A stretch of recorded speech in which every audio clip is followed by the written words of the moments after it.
Welcome to the TaxMinds Tax Software Academy. Today we're going to go over rental and real estate income that is filed on Schedule E. Let's get started. So here we're using the demo version of our tax software and the sample client. So typically, we start over when we open up our tax return. We're going to always start with a 1040 form with the client's information. So you're going to fill out all the client information as needed. Now, let's say, for example, we are receiving, the client receives a 1099 for rental management for their business. So what we do is first, if they receive the 1099, typically when it's for rentals, it's going to be for 1099s miscellaneous as it has the option to be paid by rent. So this is usually the option when we go into add form, we go to 1099 miscellaneous. So then here it's going to show you the 1099 miscellaneous. And we're going to select here this on line one, we're going to select it and attach it to a Schedule E. So in this case, if you have multiple properties, you're going to attach it to each one of the properties that is elected. Otherwise, if it's just one property, then we're just going to select one Schedule E. This one here for individuals, this is going to be for the taxpayer. Now, this person, if they're married, you must select whether they are who this income is for, the 1099s or any W-2 or any type of income. You must select who is the income for, whether it's the main taxpayer or the spouse. If you have multiple properties, you're going to select whether it's properties A, B, or C. So we want to make sure that the appropriate property is selected based on the address so we get the right income and expenses for that property. Usually in the 1099 miscellaneous, it'll say who the payer's name is and the EIN and address. And this information you must put into the system. The parts in yellow in our tax software is information that was transferred directly from the 1040, information that was inputted already from the 1040 form.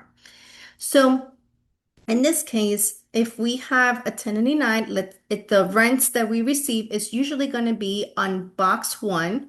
And whatever the amount that it says in the 1099 miscellaneous, that's the amount that we're going to put here. Now, once you put in that information for the 1099 miscellaneous, it's automatically going to be under the Schedule E, which would require for you to complete. So if we go to the Schedule E on the main form, it's going to ask you a series of questions. So remember, the items in yellow is information that was automatically transferred from the 1040 or from previous information. So you don't need to put it again, such as the name, their social, and the address, right? So here it's going to ask you in part one if you made any payments that will require you to file forms 1099.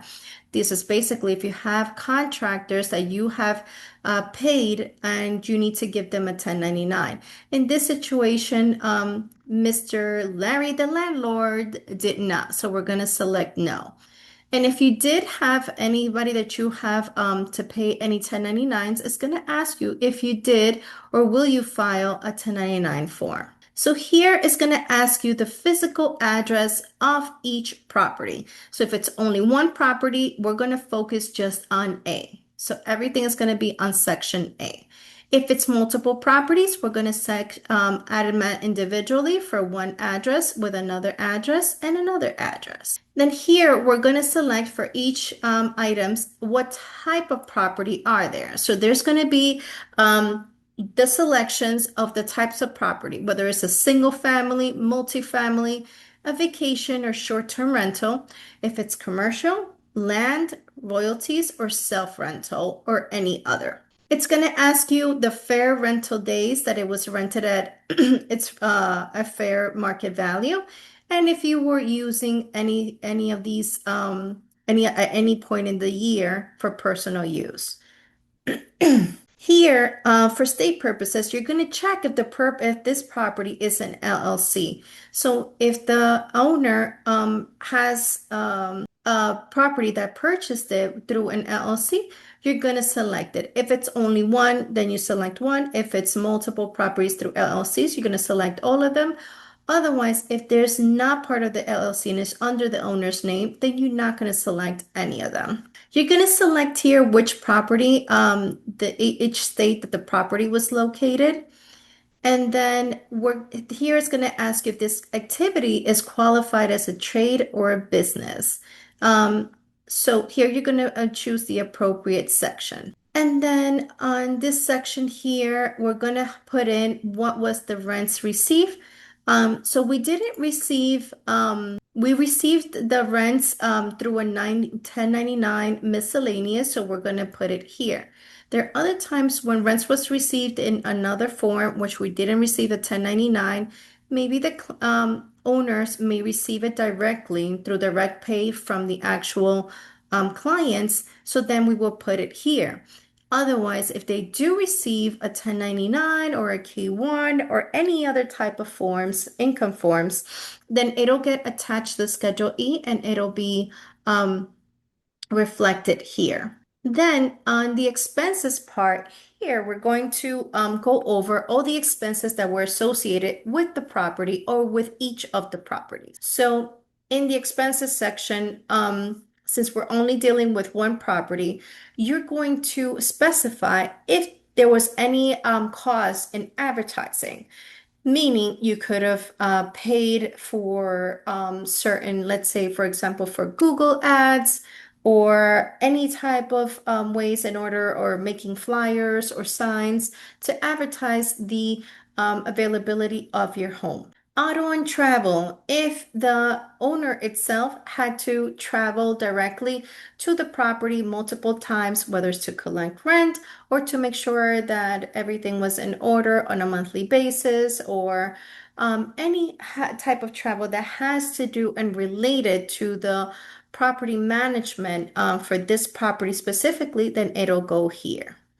Cleaning and maintenance. There are some property that require additional cleaning and maintenance that are provided through the owner directly. So, for example, there are some owners that may include certain maintenance in their mortgage or in their rent. For example, if the home has a backyard, they may include lawn care services from a company that they tend to use.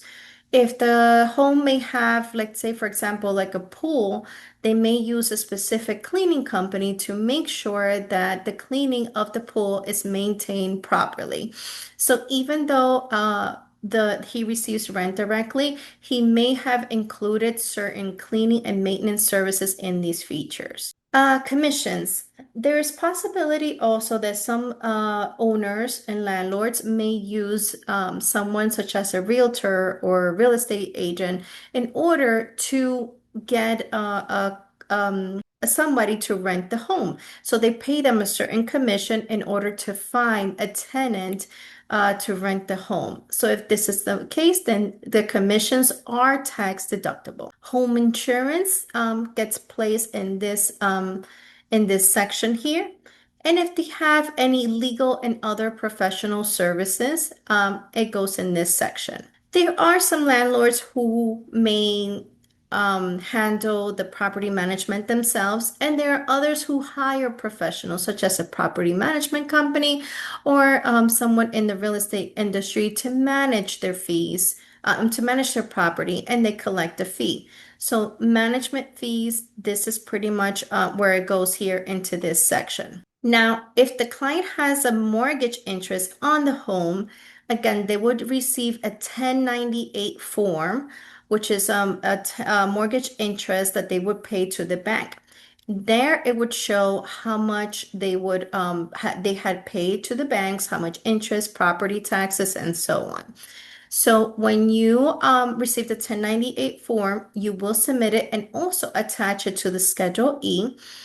And here, it'll automatically be linked into the Schedule E, and it'll show how much interest that they paid over to the banks. Now, for rental properties, you are able to deduct repairs. So let's say, for example, you have to have like electrician or plumbing or any type of repairs that needed to be done to the home in order to rent out the home appropriately or to ensure that the tenants ensure their safety in the home because something must may have broken down during while they were renting during their stay. So if you incur in those expenses as a landlord, these are tax deductibles. Supplies.